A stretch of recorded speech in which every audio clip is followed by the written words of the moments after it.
Hi guys, Ran Internet here. I want to speak today about the black sheep strategy, which is basically how to succeed as an entrepreneur even if you don't have a clue of what you're doing, which is exactly my case.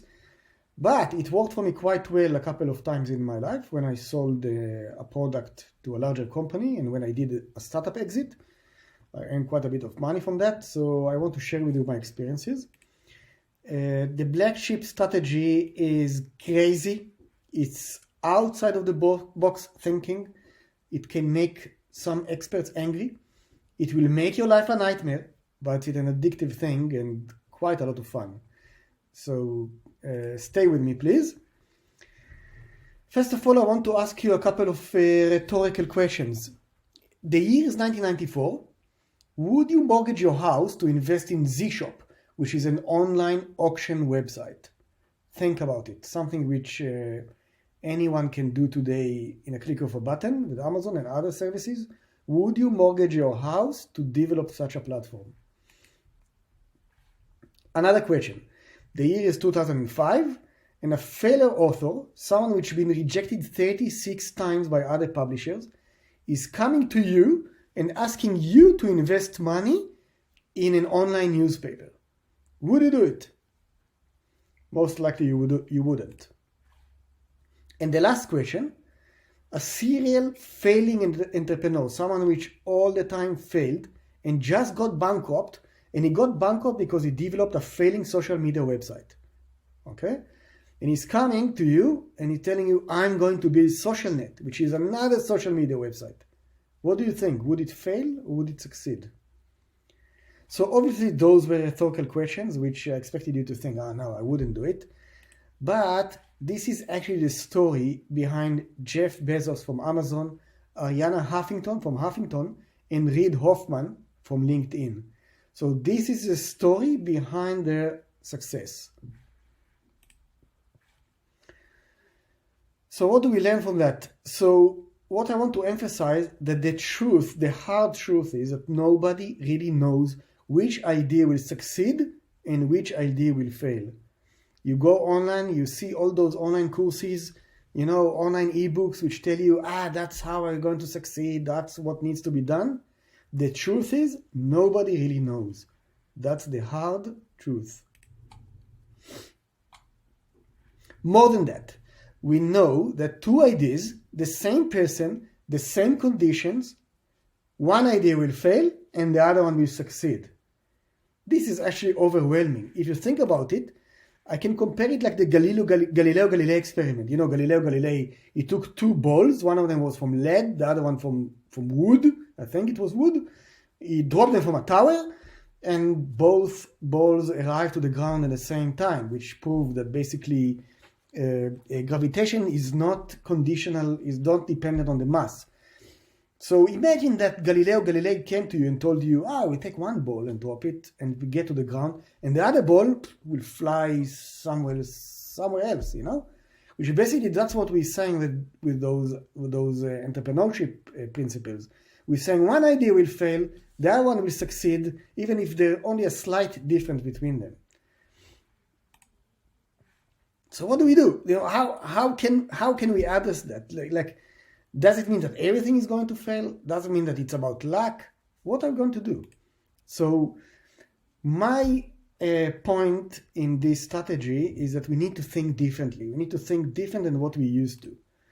And I want to take evolution theory as a base to our strategy. As you know, evolution theory is a theory which is saying it's based on natural selection. It is saying that if you have two birds, one of them was born with a bit bigger beak than the other bird, one of them may survive to the next generation because it managed to get food or more food than the other one. Okay? The most common example with evolution theory is with giraffes. Giraffes are quite weird creatures. They have long neck, which doesn't make sense. So the question is, how did this neck evolve of the giraffe? And the argument is that in one specific generation, there were lots of giraffes were born. Okay? One of them had a slight longer neck than the other one. And because it had a slight longer neck, it managed to survive to the next generation.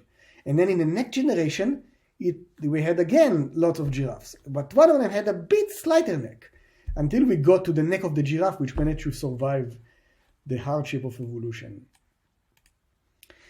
This diagram that you see before you is actually a diagram which I stole from Darwin's book. If I think that it was his book, I'm not sure. Maybe one of the scientists from his generation. The way Darwin described it is basically by branches. Okay, so one species evolved into what we see today, not because everyone were the same, or because there was one which evolved to others.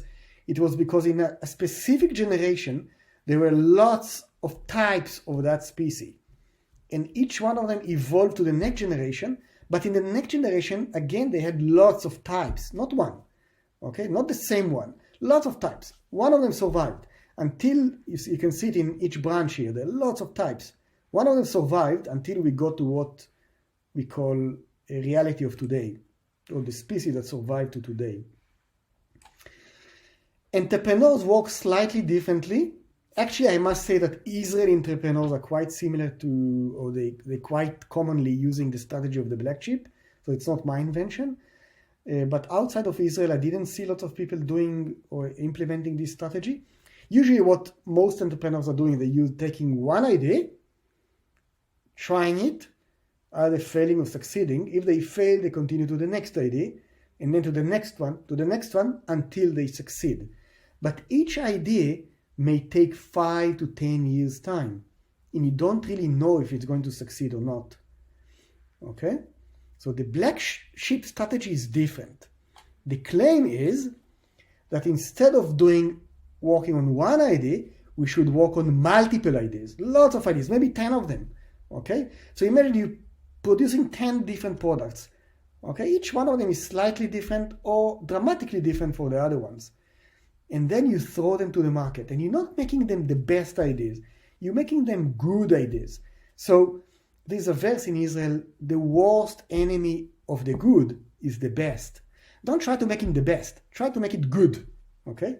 Then you throw them to the market. You put them online, and you test or watching which one succeeded, or which one not even succeeded. Actually, which one had some kind of attraction. You abandon those which looks like failing, and those which have signs of maybe succeeding, you're developing other products based on them, okay? And then you continue to the next generation, and you're investing a bit more in those which look like they're having some kind of attraction.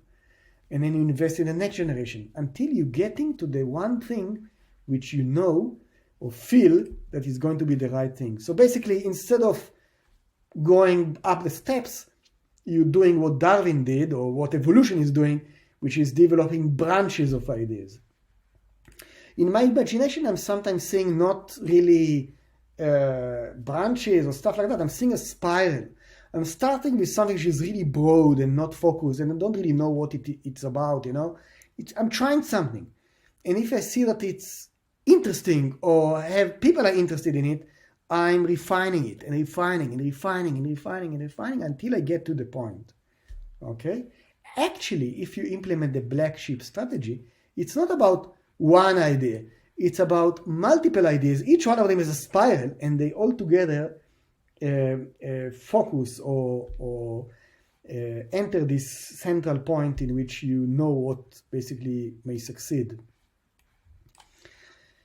What I want to say about the black sheep strategy is not about the target. It's not about becoming a millionaire. It's not about succeeding. It's basically about the process.